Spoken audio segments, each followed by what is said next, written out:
ഇപ്പോഴേ UDFിൻ്റെ കൺവീനർ, അതുപോലെ തന്നെ VD സതീശൻ, അതുപോലെ തന്നെ സുധാകരൻ ഉൾപ്പെടെയുള്ള പാർട്ടി നേതൃത്വം മുഴുവൻ അദ്ദേഹത്തിനെതിരായിട്ട് തിരിയാണ്. വീക്ഷണപത്രം ഇന്ന് മുഖപ്രസംഗം എഴുതി അദ്ദേഹത്തിനെതിരായിട്ടുള്ള അതിശക്തിയായിട്ടുള്ള വിമർശനം ഉന്നയിക്കുകയും ചെയ്തിരിക്കുകയാണ്. ഞങ്ങൾക്കതിൽ ഒറ്റ കാര്യം മാത്രമേ പറയാനുള്ളൂ. ശരി പറയുന്നത് എങ്ങനെയായാലും ആരായാലും അത് അംഗീകരിക്കുക. ആ അർത്ഥത്തിൽ ശശി തരൂർ പറഞ്ഞ ശരി ഞങ്ങൾ അംഗീകരിക്കും. കോൺഗ്രസ് നേതാവ് ശശി തരൂരിന്റെ ലേഖനം വ്യവസായ മേഖലയെക്കുറിച്ച് അദ്ദേഹം എഴുതിയ ലേഖനമാണ്. കേരളത്തിൽ തുടങ്ങിവെച്ച ഒരു ചർച്ചയുണ്ട്, അതിപ്പോഴും അടങ്ങിയിട്ടില്ല. കോൺഗ്രസിനകത്ത് UDFിനകത്ത് വലിയ ആഭ്യന്തര കലഹത്തിന് അത് വഴിവെക്കുകയും ചെയ്തു. ഇടതുപക്ഷമാകട്ടെ CPIM നേതാക്കൾ ആകട്ടെ കയ്യടിച്ച് സ്വീകരിക്കുകയാണ് ശശി തരൂരിന്റെ നിലപാടിന്. ശശി തരൂർ LDFിലേക്ക് വരികയാണോ എന്ന ചോദ്യം പോലും ഉയർത്തുന്ന തരത്തിലാണ് LDF നേതാക്കൾ ശശി തരൂരിനെ സ്വാഗതം ചെയ്യുന്നത്, ശശി തരൂരിന്റെ അഭിപ്രായത്തെ പിന്തുണയ്ക്കുന്നത്. ശശി തരൂർ എഴുതിയ ലേഖനത്തിന് അകത്ത് CPIMനെതിരെ വിമർശനമുണ്ട്. ആ വിമർശനം രാഷ്ട്രീയ വിമർശനമാണ് എന്നും അതും ഞങ്ങൾ ഉൾക്കൊള്ളുന്നു എന്നുമാണ് CPIM നേതാക്കൾ പറയുന്നത്. CPIM സംസ്ഥാന സെക്രട്ടറി MV ഗോവിന്ദൻ മാസ്റ്റർ തന്നെ അക്കാര്യം തുറന്ന് പറയുകയും ചെയ്തിട്ടുണ്ട്. അദ്ദേഹത്തിന്റെ വാക്കുകൾ നമുക്ക് കേൾക്കാം. തരൂറിന്റെ വിഷയത്തിൽ ഇന്നൊരു മുഖപ്രസംഗം എഴുതിയിരിക്കുകയാണ് വീക്ഷണം. ഈ ആരാധകർക്ക് അഹിംസാ പത്രമോ അവാർഡാണോ കൊടുക്കുന്നതെന്ന് സത്യസന്ധമായിട്ട് കാര്യങ്ങൾ അവതരിപ്പിക്കുന്നവരെയെല്ലാം കേരളത്തിലെ കോൺഗ്രസ് എങ്ങനെയാണ് സമീപിക്കുന്നത് എന്നുള്ളതിൻ്റെ കൃത്യമായ തെളിവാണ്. ഇടതുപക്ഷ ജനാധിപത്യ മുന്നണി കേരളത്തിൽ നടപ്പിലാക്കിക്കൊണ്ടിരിക്കുന്ന വികസന നിലപാടുകളെ ഈ കേരളവും രാജ്യവും അംഗീകരിക്കുന്നുണ്ട്. അതാണ് ഏറ്റവും പ്രധാനപ്പെട്ട. സംരംഭ പ്രവർത്തനത്തിൽ 2,90,000 വരുന്ന സംരംഭ പ്രവർത്തനങ്ങൾ ഉണ്ടായിട്ടുണ്ട്. 2.9 ലക്ഷം സംരംഭകരെ കണ്ടെത്താൻ സാധിച്ചിട്ടുണ്ട് എന്നും 7 ലക്ഷത്തിലധികം ആളുകൾക്ക് അതിൻ്റെ ഭാഗമായിട്ട് തൊഴിൽ ലഭിച്ചു എന്നുള്ളതും വസ്തുതയാണ്. ആ വസ്തുതയെ പരിഹസിക്കാൻ വേണ്ടിയിട്ടാണ് സുധാകരൻ ഉൾപ്പെടെയുള്ള KPCC പ്രസിഡന്റും അതുപോലെ തന്നെ പ്രതിപക്ഷ നേതാക്കന്മാരും പ്രതിപക്ഷത്ത് ഉള്ള കോൺഗ്രസ് ഉൾപ്പെടെയുള്ള ആളുകൾ അതിൻ്റെ ഓരോ വക്താവും ശ്രമിച്ചുകൊണ്ടിരിക്കുന്നത്. സംഭവം കൃത്യമായിട്ട് കാര്യങ്ങൾ അവതരിപ്പിച്ച് സംസാരിക്കുകയാണ് അദ്ദേഹം ചെയ്തത്. അതാണ് ശശി തരൂർ ചെയ്ത ഏറ്റവും പ്രധാനപ്പെട്ട വാദകം. അതായത് ശരിയായ ഒരു കാര്യം കേരളത്തിൻ്റെ വളർച്ചയുമായിട്ട് ബന്ധപ്പെട്ട് സംരംഭക പ്രവർത്തനവുമായിട്ട് ബന്ധപ്പെട്ട് ഉൾപ്പെടെയുള്ള കാര്യങ്ങളെ അദ്ദേഹത്തിൻ്റെ ലേഖനത്തിൽ കൃത്യമായിട്ട് അവതരിപ്പിച്ചിരിക്കുകയാണ്. ലോകത്തിന് മുമ്പിൽ അവതരിപ്പിക്കപ്പെട്ട ആ വസ്തുതയെ മറച്ചുവെക്കാൻ അവർക്കാവുന്നില്ല. അപ്പോൾ ലേഖനത്തിൻ്റെ ഉള്ളടക്കത്തെയല്ല, അതെഴുതിയ ആൾക്കെതിരായിട്ടുള്ള കടന്നാക്രമമാണ്. വർക്കിംഗ് കമ്മിറ്റി മെമ്പറാണ് അദ്ദേഹം, കോൺഗ്രസിൻ്റെ പ്രമുഖ നേതാവാണ്.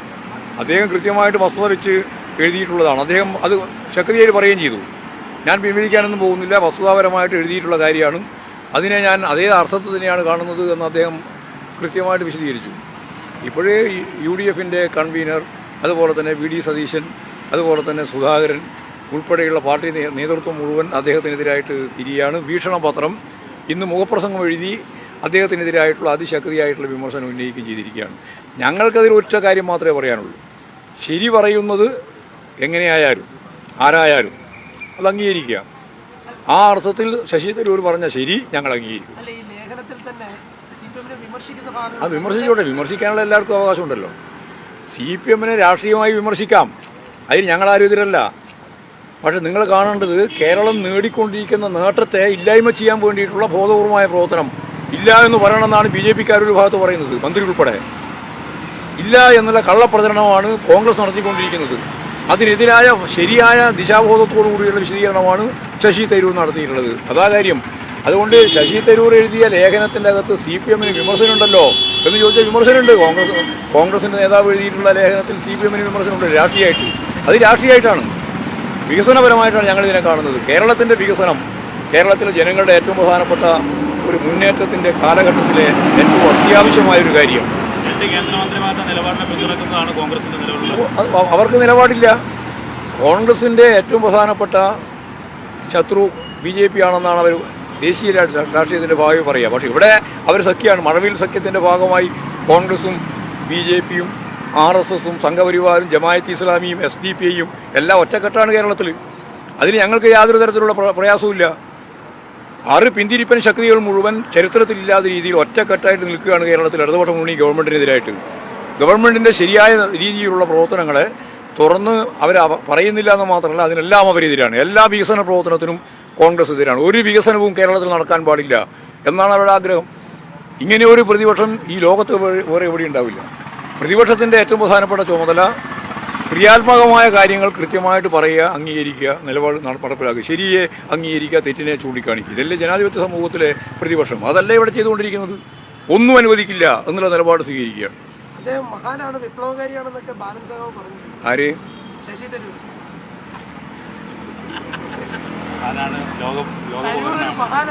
അല്ല, ശശി തരൂരിൻ്റെ ലോകത്തെമ്പാടുമുള്ള ഒരു ബന്ധം നമുക്കെല്ലാവർക്കും അറിയുന്ന കാര്യമാണ്. അതുകൊണ്ട് ആ രീതിയിൽ പറഞ്ഞു എന്ന് മാത്രമേ ഉണ്ടാവുള്ളൂ.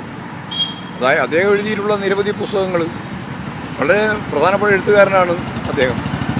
ആ അർത്ഥത്തിലെല്ലാം ശശി തരൂരിനെ കേരളവും രാജ്യവും അംഗീകരിച്ചിട്ടുണ്ട്. ഒരുപാട് എഴുതാനുണ്ടെന്ന് കോൺഗ്രസ് നേതാക്കൾക്ക് ഒരു വെല്ലുവിളി കൂടെ കൊടുത്തിട്ടുണ്ട്. ഒരുപാട് കാര്യം എഴുതാൻ കഴിയുന്ന ഒരാളാണ് അയാൾ. അതിൽ എനിക്ക് യാതൊരു സംശയമില്ല.